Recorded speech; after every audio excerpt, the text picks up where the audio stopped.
시편 4편은 저녁의 찬송시로 알려져 있습니다. 어제 살펴본 시편 3편이 아침의 찬송시라고 이렇게 부르는데 시편 4편은 여러 가지 근심되고 어렵고 속상한 일에도 불구하고 하나님을 의지함으로 평안히 잠을 잔다라는 내용 때문에 그와 같이 부르고 있습니다. 우리의 삶 가운데도 여러 가지 오해가 있습니다. 걱정 있고 근심 있을 때에 하나님 신뢰함으로 하나님께 기도하고 하나님 주시는 평안함으로 하나님이 주시는 단잠 누리는 저와 여러분 되었으면 좋겠습니다. 첫째로 묵상할 내용은 성도는 하나님의 구원을 신뢰하며 기도한다라는 것입니다. 기도할 때 하나님의 구원을 신뢰하며 기도합니다. 본문 1절에 보시면은 내 의의 하나님이여 내가 부를 때에 응답하소서 곤란 중에 나를 너그럽게 하셨사오니 내게 은혜를 베푸사 나의 기도를 들으소서라고 하였습니다.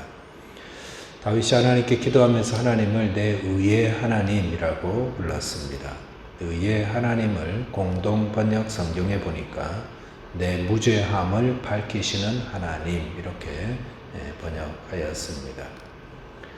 시편 4편을 기록할 때 다윗은 사람들에게 오해를 받고 있었던 것 같습니다. 나쁜 왕, 죄를 지은 왕 이렇게 오해가 있었던 것 같습니다. 아마도 그것은 압살롬 반역과 연관되어 있지 않나 생각되는데 압살롬이 반역을 준비하면서 백성들의 마음을 빼앗아갈 때 백성들의 마음을 자기가 가져가고 대신 백성들의 마음에는 다윗 왕은 나쁜 왕이다라는 그런 마음들을 심어주었던 것 같습니다. 그리고 나중에 다윗이 이 사실을 알게 되었는데 이미 다 강을 건넜죠. 어떤 겁니까? 아무리 어떤 해명을 해도 소용없게끔 된 그런 상태였다는 것입니다. 그러니까 가만히 앉아서 나쁜 왕 되었던 것입니다. 다윗 왕이. 그래서 백성들에게 특별히 나쁜 일 한 것도 없는데 그냥 미워지고 미움받고 오해받고 그런 게 되었다는 것입니다. 그런 경우가 있죠. 살아가시면서 가만히 있는데 오해가 생겼다는 것. 무고와 오해를 당했을 때 사람들에게 그런 거 받을 때 참 속상하지요. 또 억울하지요. 어떤 분들은 이게 너무 속상해서 잠도 못 자고 화병도 나고 그러다가 스스로 무너지기도 하고 그렇게 됩니다. 그럴 때 다윗을 보면은 우리가 신앙인들이 그럴 때 어떻게 해야 하나 하는 그런 것들을 배우게 되는데 기도하라라고 했습니다. 그리고 그 기도를 받으시는 하나님께 뭐라고 불렀습니까? 내 의의 하나님, 내 무죄함을 풀어주시는 하나님이라고 기도했습니다. 그 말은 하나님이 내 오해와 내 공고함을 풀어주시는 분이고 내 무죄를 밝혀주시는 분이다라는 그런 고백이 포함되어 있습니다. 1절 중반절에 보니까 곤란 중에 나를 너그럽게 하셨사오니 내게 은혜를 베푸사 나의 기도를 들으소서라고 했습니다.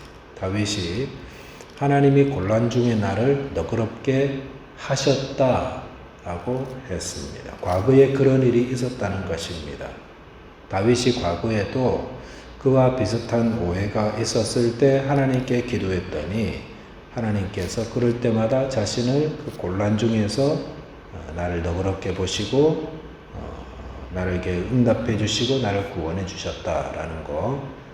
그 경험을 떠올리면서 그때도 이렇게 해줬으니까 이번에도 은혜를 베푸사 내 기도를 들으시고 나를 도와달라고 이렇게 기도하였던 것입니다. 과거의 구원 사건이 그의 믿음을 강화시켜서 오늘 내가 믿음으로 살아갈 수 있도록 나를 도와주고 있다는 거 보여주고 있습니다. 과거의 고난 속에서 기도한 것을 하나님이 응답해 주셨는데 그 하나님이 오늘 지금 이 어려움과 고난의 상황에서 나의 기도에도 응답하실 거다라는 것을 무엇을 통해서 압니까? 과거에 나를 구원해 주시고 응답해 주셨다는 사건을 통해서 안다라는 것입니다. 하나님께서 내 오해 풀어주실 거야. 하나님이 내 무죄를 밝혀주시는 분이야. 그리고 과거에도 그렇게 해주셨으니 오늘도 그렇게 해주실 거야. 이렇게 확신이 든 다윗이 그 다음 어떻게 하고 있냐면은 2절과 5절은 어떤 내용입니까? 자신을 대적하는 자들을 향해서 대화하듯이 이야기하듯이 이렇게 풀어주고 있는데, 그래서 인생들아, 여기 인생은 다윗을 대적하는 압살롬과 함께했던 그 높은 고관들, 그를 의미한다, 이렇게 또 해석할 수 있는데, 그들을 향해서 뭐라고 말했냐면은, 말하는 그 내용을 보니까 막 분노해가지고 막 화를 쏟아놓는 그런 게 아니라 막 담담하게 충고하고 경고하고, 그러면 안 돼.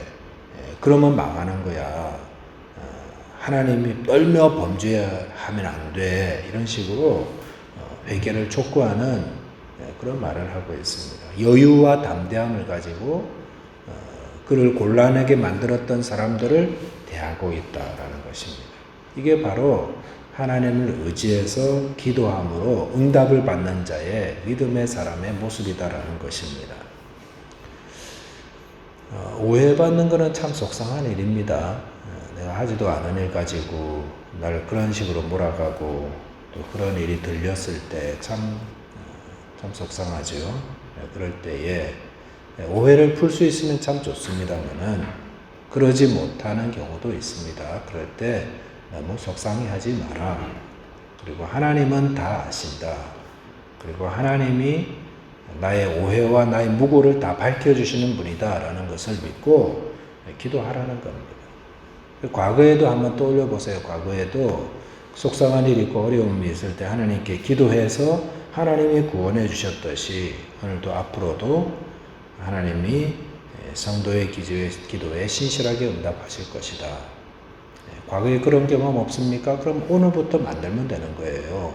오늘도 그런 경우가 있으면 기도해서 하나님 의지하고, 미래에 또 비슷한 일 당하면 그때 오늘의 사건을 기억하면서 하나님 또 구원해 주실 거야. 이렇게 믿음으로 나아가고, 어쩔 줄 몰라가지고 막 펄펄 끓는 게 아니라 하나님 의지해서 하나님께 맡기고 담대함과 평안함과 여유를 가지고 그 사건을 좀 이야기할 수 있는 그런 은혜가 저에게 있었으면 좋겠습니다.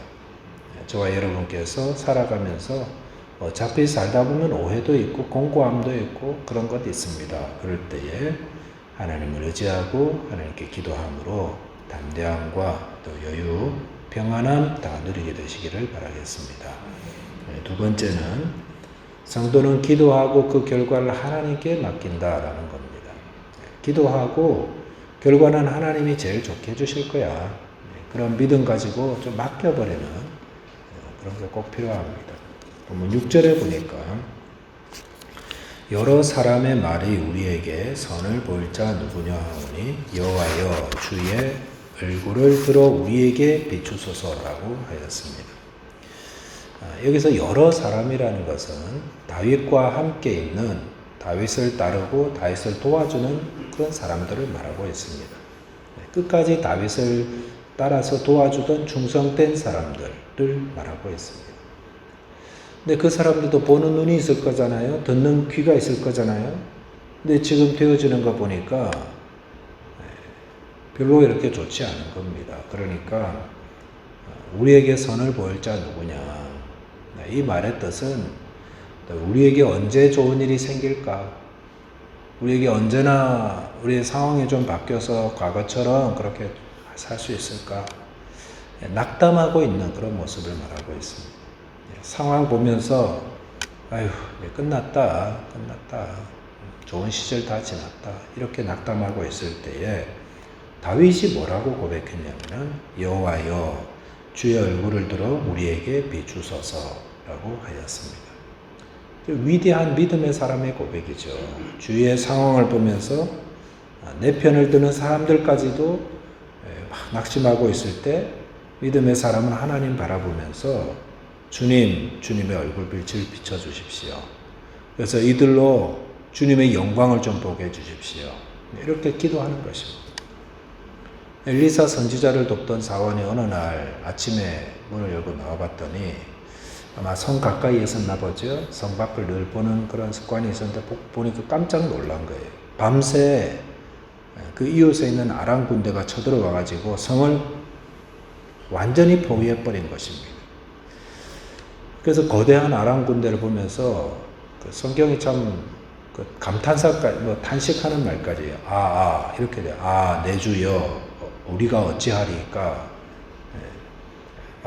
열왕기하 6장에 그렇게 기록되어 있는데, 그랬을 때 엘리사가 그걸 듣고 뭐라고 그러냐면은 화들짝 놀래가지고 막 뛰어나와가지고 어떻게 된 거야 뭐 이런 게 아니라 기도했죠. 뭐라고 됐냐면은 여호와여 원하건대 그의 눈을 열어서 보게 하옵소서. 누구의 눈을 열어줘요? 그 사환의 눈을 열어달라고.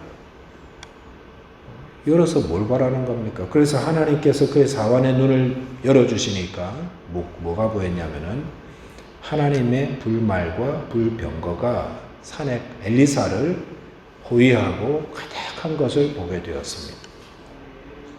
엘리사는 사환이 보지 못하는 영안을 가지고 있었다는 거죠. 영안이라는 것은 믿음의 눈 아니겠습니까? 다윗도 이 믿음의 눈을 가진 자였습니다. 모든 사람들이 자신을 오해하고 가까이 있는 사람들까지도 상황이 절망적이라고, 그를 따르던 신하들도 이제는 다 끝났다, 다 틀렸다, 이런 날이 다시 오겠냐?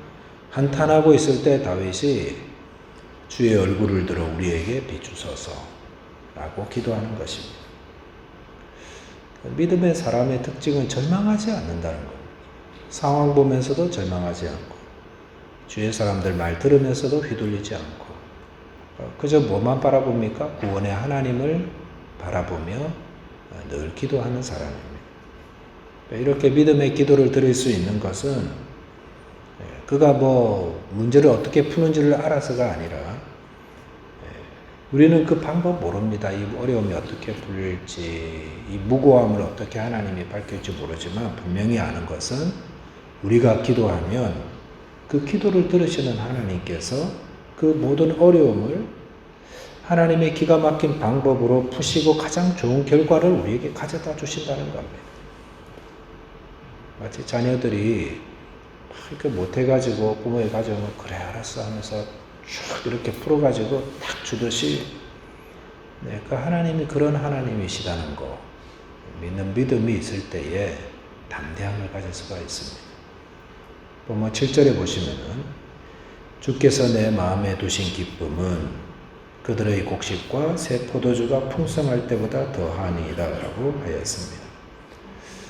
새 포도주와 곡식이 가져다주는 기쁨, 추수의 기쁨은 다윗 시대 사람들이 이 땅에서 가졌던 최고의 기쁨인데, 하나님께서 우리에게 주시는 그 마음의 기쁨과 또 즐거움은 이것보다 더 큰 거다라고 고백하였습니다. 이게 이제 영적인 기쁨이죠.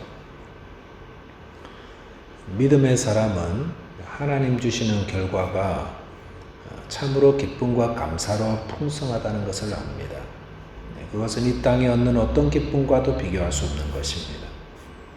그래서 이것을 아는 사람은 오늘 8절 말씀에서 내가 평안히 눕고 자기도 하리니 라고 이렇게 고백합니다. 사람들이 나를 오해하고 나의 명예를 떨어뜨리고 내게 대해서 수근수근 하는 것 같고, 그래서 내 상황은 엉망진창이 되어 있고, 그래서 열불받아서 끙끙 앓아야 할 때에 오히려 평안히 눕고 자기도 하면 어떻게 가능하지요? 나를 안전하게 살게 하시는 이는 오직 하나님이시기 때문에, 이것을 믿기 때문에 우리가 이 세상에 살면서 오해도 당하고 공고함도 받을 수가 있습니다. 그럼에도 믿음의 사람 거뜬하게 살아가는 것, 무엇 때문입니까? 우리를 안전하게 하시는 분은 바로 하나님이시기 때문에 그렇습니다. 그래서 우리가 여러 가지 풍파, 또 고난, 이 모든 것에서 우리가 오늘도 안전하게 살 수 있는 것은 하나님 때문이죠. 그 하나님이 우리가 당하는 모든 오해와 어려움 속에서 안전하게 지키실 것입니다. 이것을 믿는 믿음 달라고 기도해야 됩니다. 그래야 끙끙함거리면서 뜬 눈으로 밤시 새우지 않습니다. 하나님께 맡기고 하나님이 가장 좋은 거 주실 거야 라는 믿음 가지고 잠을 이룰 수가 있습니다. 저와 여러분께서 속상한 것 주님께 다 아뢰십시오.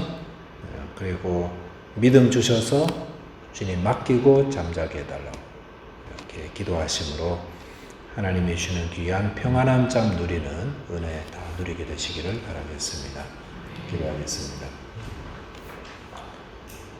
하나님 아버지 감사합니다. 예상치 못한 일로 인해서 또 오해도 받고 또 내 이름이 사람들에게 회자되기도 하고 할 때에 주님 이로 인해서 속상해하며 잠을 설치고 또 그것으로 인해서 병을 얻기도 하는 그런 자가 되지 않도록 주님 저희들을 불쌍히 계시고 은혜 베풀어 주십시오. 믿음 더해 주셔서 주님께 기도하고 맡기면 주님이 가장 좋은 것으로 풀어주시는 줄을 믿고 믿음으로 살아가며 주님의 은혜로 단잠을 자는 저희들 되기를 기도합니다.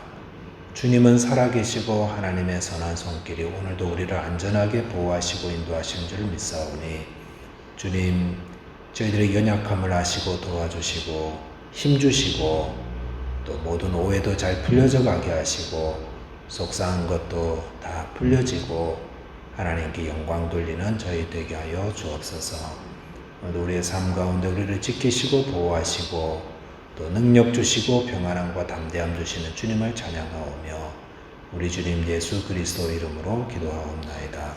아멘.